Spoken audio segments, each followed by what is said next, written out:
with Mitch. All right, so since going down 2-1 to the Hawks, the Knicks have now ripped 6 consecutive wins. Coach, exactly what have you seen schematically from Mike Brown that's contributing to this run? So offensively, it's the movement. Playing through Cat, I think that's really energized their offense. It's getting a lot of different guys involved. It gets Jalen Brunson off the ball, like we said. Defensively, they're just doing what they do. But they're doing, when you watch them play, they're doing it at such a high physical level, and they're flying in their closeouts. Like, their rotations are on point. They look coached. And, you know, you see all of that come together with the effort and the offense and the defense. That's why you see those wins stacking up now. And they're impressive wins. I mean, think about the win they had in Atlanta. They won by 100. Remember they beat the brakes off of Atlanta in that last game. Like, they scored enough to win 2 games. Yeah. And, you know, that's just, when you demoralize teams at that level, that means your defense is clicking. Like, how you're using your voices, you know, being in the right place, being earlier, you know, arriving on time on closeouts. You know, those guys are on the same page. They're all on the string right now. You can see it.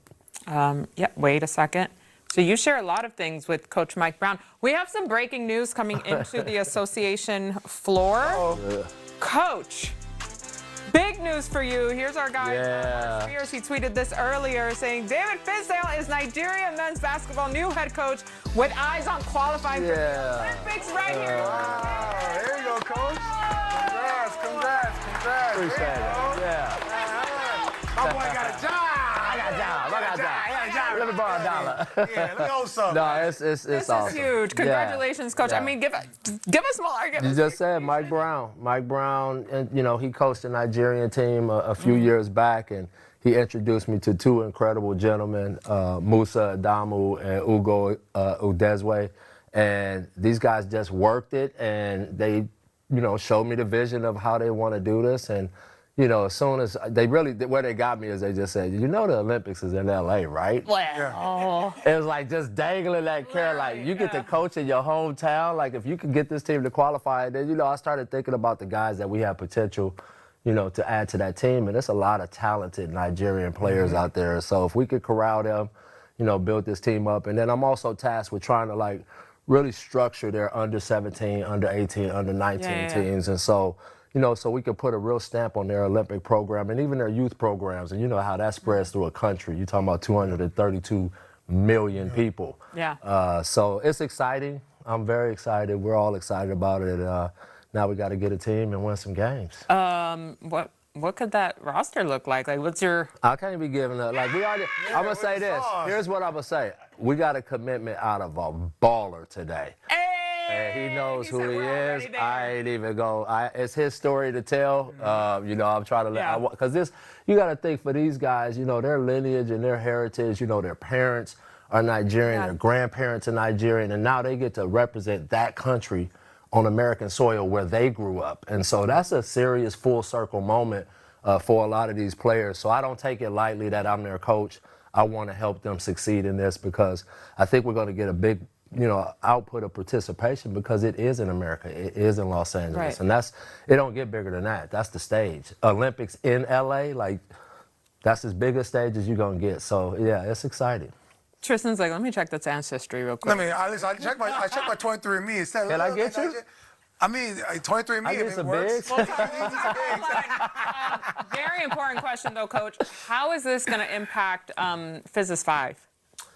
Oh, no, I'm still going to show up. I'm still going to work. You know, it's a summer job. Summer job, there you go. You know, I got a couple trips I got to take, but I'm still going to get my Fizz's 5 in. You know, Zoom works. Y'all can Zoom me. If I'm in Africa, y'all can Zoom me. We could go with you. We could just do the show. Yeah, we just allocate down the budget to move just come there with you, right? All in. We're going to do one from a show from Safari. Let's go. Let's go. There we go. We're so happy, so excited. Yeah, it's always exciting. Rooting for you. Absolutely. All right, we'll be back with more from the association postgame. Kelly, the Knicks were a little bit more effective on the offensive glass tonight than maybe in some of the other series, especially in that second quarter. What do you think went into that? What did they do well? What did you maybe want back as a team? Well, I think they did a better job of tracking down the long rebounds. You know, just kind of it's an instinctual thing. You know, they got long shots, a lot of threes. How many did they get up? 32. Yeah, I mean, they have 5 more attempts than us, and we made the same amount, but they were just able to capitalize on getting those rebounds, those long misses. So, yeah. Kelly, where do you guys go from here? Obviously, you guys have a game on Sunday, but how do you go about to trying to get one on Sunday and just trying to get mentally right for possibly beyond Sunday? Yeah, stay swaggy. We're going in tomorrow, learn from our mistakes and tonight. Try to capitalize on those things, but obviously, as you've seen, it's the tale of this team is resilience. We have to, we have no choice but to fight, and when our back's against the wall, we fight hard. So, we just got to go out there and take it one game at a time. We've dug ourselves a deep hole, but at the end of the day, only us together in this organization, in this locker room, can dig ourselves out. But yeah, we're gonna have to clean up a lot of mistakes, figure out where they're burning us, and just try to get one. Hi, Kelly. You guys are in a very good rhythm in the first quarter. Like, how does that stand out, and how do you, gonna expand on that kind of offensive rhythm to the next game, and also how do you avoid bringing the ball over into those clutch stretches? Yeah, I mean, we started off the game very hot. We started the game off with a lot of energy, but like we always say, it's a 48-minute match, and we have to consistently keep that. We have to figure out a way to get each other better. Continue to just uplift each other when somebody may be down or somebody may be tired. We have to be able to have that communication within our huddle of just kind of just helping us brainwash each other into knowing that we're not tired, we're fine, and we're going to continue to just fight and throw these punches and take them, and just continue to just be together. This should be a tight huddle. We should be able to talk and communicate and just help each other out, when somebody's lacking or ailing. Just to follow up on that first quarter, it seemed like it was mostly VJ, but you guys were picking up Brunson full court a lot. He started the game 2 of 8. Do you think that was something he and the Knicks just figured out as the game went on, or what do you think happened? We started doing that last game. Obviously, the first game, he got off. He was hot. He was very comfortable. He was able to just pick us apart. We started applying a little pressure, but his usage is very high. So it's just tough on VJ. It's tough on me to just go pick him up every single possession. But it's the sacrifice we have to make. We have to figure that part out. But yeah, I mean, JB is a great player, and he's going to figure out how to be effective, right? Because his team needs him to be so. But at the end of the day, it's up to us to just try to slow him down a little bit. Especially in the playoffs, home court advantage is usually something you look forward to, at least from a fan perspective, and being in the stands tonight. It did not feel like a home game, at least around the other Knicks fans in the building. What kind of mentality do you guys have to take on to block out that extra factor when it's not something that you're used to expecting at home? I could say something that can get clickbaited, but I'm not. And at the end of the day, man, we're the show on the court. We're not necessarily focused on, the crowd, things like that. Obviously, we need it. We love it, and we love our fans. But at the end of the day, man, we have to lock in on our tasks.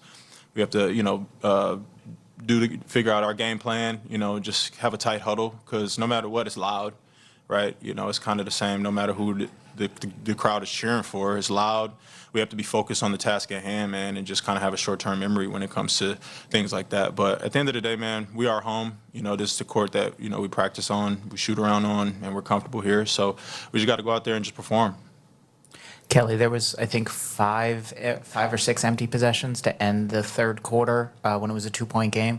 How much pressure does the way that the Knicks execute offensively kind of put on you guys to not have multiple empty possessions in a row, and how tough is that to change the momentum when they start to get going?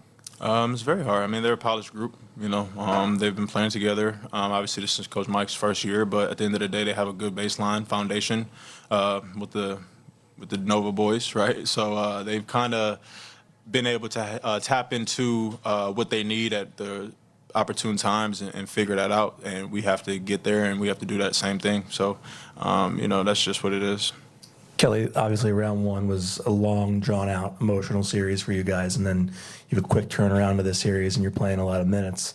You said that you have to brainwash yourselves into not thinking you're tired, but do you feel a sense of it is a grind and there is a fatigue that's inevitable here? Yeah, but I mean, the teams that play to the last game of the season, don't you think that they're tired too?